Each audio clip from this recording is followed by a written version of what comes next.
Welcome back to the Milwaukee Brewers franchise here in MLB's 15 The Show. This is going to be episode 19 of the franchise, and in today's episode we'll be taking on the New York Mets, and this is a big game, and why that is a big game is our Brewers are currently sitting at 50-45 in the season, which is 10.5 games back in the second place in the NL Central, so they don't really have a realistic chance to make the NL Central to make the playoffs as the NL Central champs. So what they really need to be concentrating on is the wild card.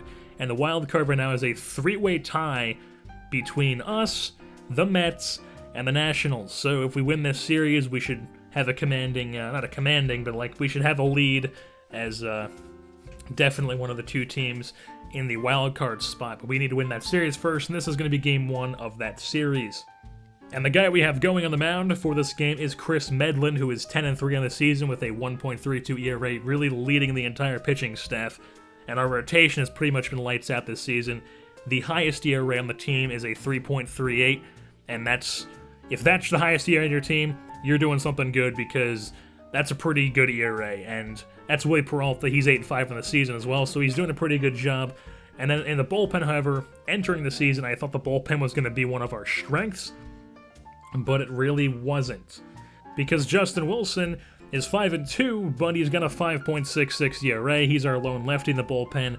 Kella in that setup spot is 0-3 with a 7.64 ERA, which is, he's basically got an 8 ERA, which is nowhere even near even average. And then Corey Knebel, his ERA is a bit high for a closer. You don't really want to have your closer have a 3.42 ERA, but that's what he has. He's got 22 saves, and he's 2-2, but still, you want to see him lower that ERA as a closer. And since we are in late July, we are inching closer to the trade deadline, and we have made a couple of trades, 2 to be exact. The first one we made was, I felt like we needed to improve the shortstop spot, considering we were moving around a bunch of guys there this whole season, where it started off as Sardina, and he didn't really get the job done.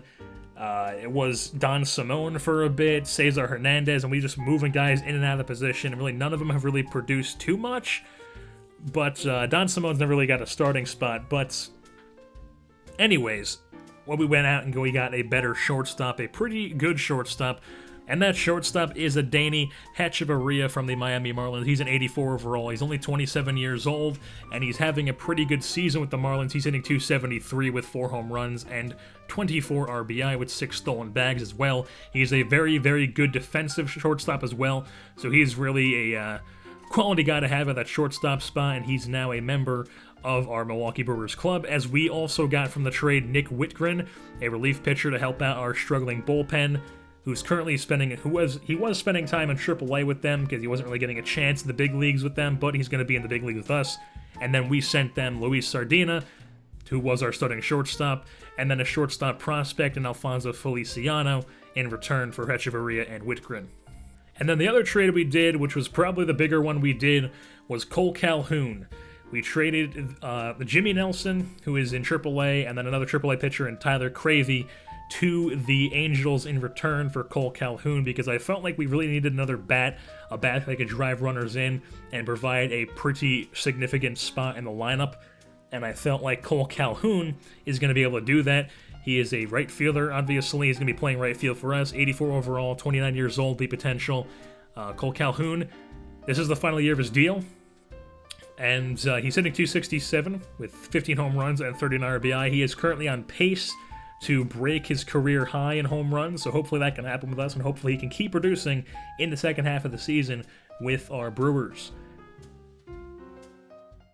Our 50-45 Milwaukee Brewers played host to the visiting 51-44 New York Mets in a battle of wildcard teams here at Miller Park. On the mound for our Brew Crew is Chris Medlin, the right-hander who's 10-3 with a 1.32 ERA in 19 games started so far in the season. So we'll start things off top half the first, 2 outs, runner on second, and Lucas Duda goes down looking on the cutter that nicks the outside half. So now on the mound for the Mets is Matt Harvey, their ace, the former UNC Tar Heel, who's having a struggling season, 5-9 with a 3 ERA. Runner on third, 2 outs, Cole Calhoun up, trying to drive him in, trying to do a bit too much as he ends up just hitting a really far pop fly to the warning track, and nobody gets driven in. So top of the second now, Cespedes is going to pull a cutter that's drifting away from him, somehow, and that's going to land into the left center gap, get over the head of Marisnik, and Cespedes is going to turn on the Jets and head himself into third base, sliding with a triple. So he's on third base. And then Danny Santana comes up to the plate.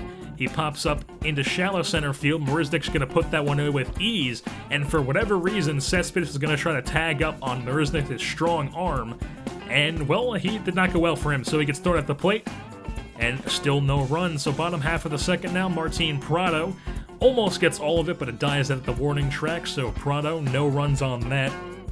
And now to the top half of the third we go. Juan Lagares is going to line right at Eric Young Jr. in left, so he's retired.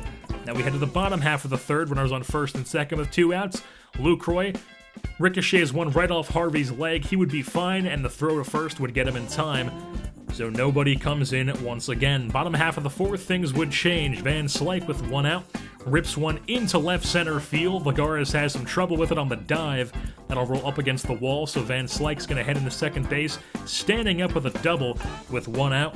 And then the next batter with 2 outs is Martin Prado, as he gets all of this one in the left field, hits it upper deck.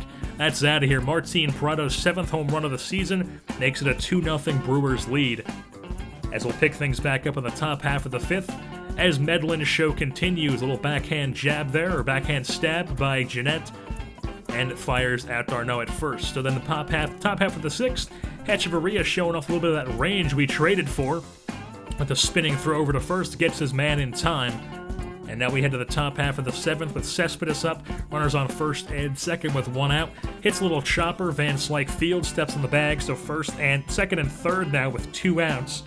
And Travis d'Arnaud at the plate, 1 strike away from getting out of the inning, and he rips the curveball into center field for an RBI single, makes it a 2-1 ball game. And then we head to the top half of the eighth as Kella comes out of the bullpen with his 7.64 ERA for the 23rd time this season, and he's 1 pitch from getting out of the inning, but he walks his man Lagares instead, so Lagares will take first base. And then Lagares on first, 3-1 count, takes off for second, swipes the bag, and he's in scoring position with 2 outs. So Lagares trying to make things happen with his legs, and then Danny Muno hits one to left field that'll land just barely fair. Eric Young Jr. has some trouble with it as he runs up against the wall.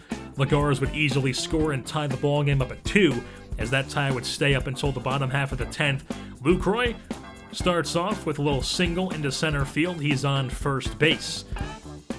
So he's on first, and then Cole Calhoun comes to the plate, and Cole Calhoun right back up the middle with a single, makes it first and second base for the Brew Crew. And then Van Slyke comes up with nobody out. He lays in a bunt that gets up in the air, but it lands and then moves the runners over to second and third with 1 out. And then the Mets would end up walking Marisnik to load the bases for Martin Prado with 1 out.